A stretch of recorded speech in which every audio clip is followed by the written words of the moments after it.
Zadnja tekma 25. kroga je potekala v Stožicah, kjer je Olimpija pričakala nogometaše Celja. Oboji še niso prejeli gola v tem drugem delu prvenstva in tole je bil izjemen boj že vse od začetka. Najprej strel Kronavetra in izjemen udarec, ampak prečka rešila vratarja Kotnika. Potem je poskušal pred vrati Olimpije Podlogar, nato pa še vratnica Vancaša, ki je meril daleč, ampak tokrat nekaj sreče za vratarja Vidmarja. Še pred nekaj meseci soigralca, danes pa v dveh različnih klubih. Po dobre pol ure igre priložnost Elekeja, ki je meril brani Kotnik.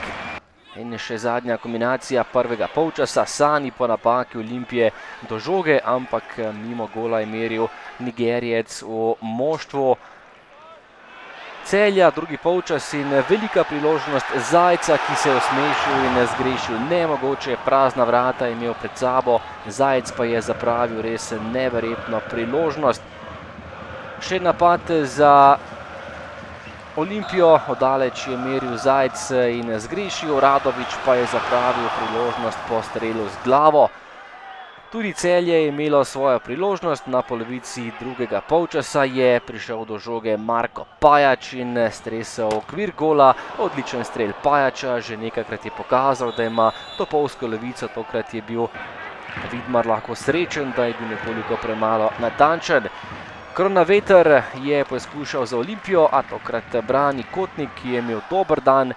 Potem pa nova kombinacija za Ljubljančane, pred vrati so bili nevarni igralci Olimpije, Radović je bil na drugi vratnici, ampak zgrešil. Tole je priložnost za zmajčke.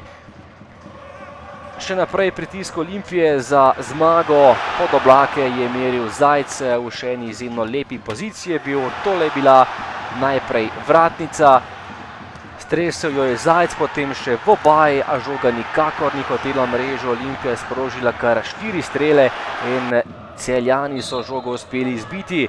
To je bil še zadnji dogodek tekme, golov tokrat ni bilo, Celje še vedno nepremagano, tokrat so zagodli še Olimpiji in prednost Ljubljančanov je zdaj nekoliko nižja, 4 točke pred Mariborom.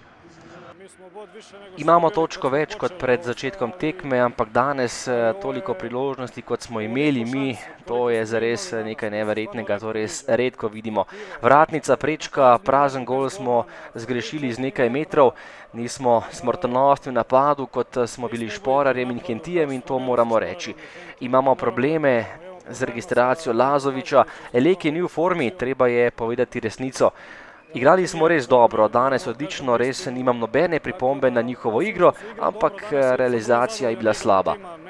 Ja, mislim, da smo dobili to, po kar smo prišli, vendar nismo bili na takšnem nivoju, kot smo želeli.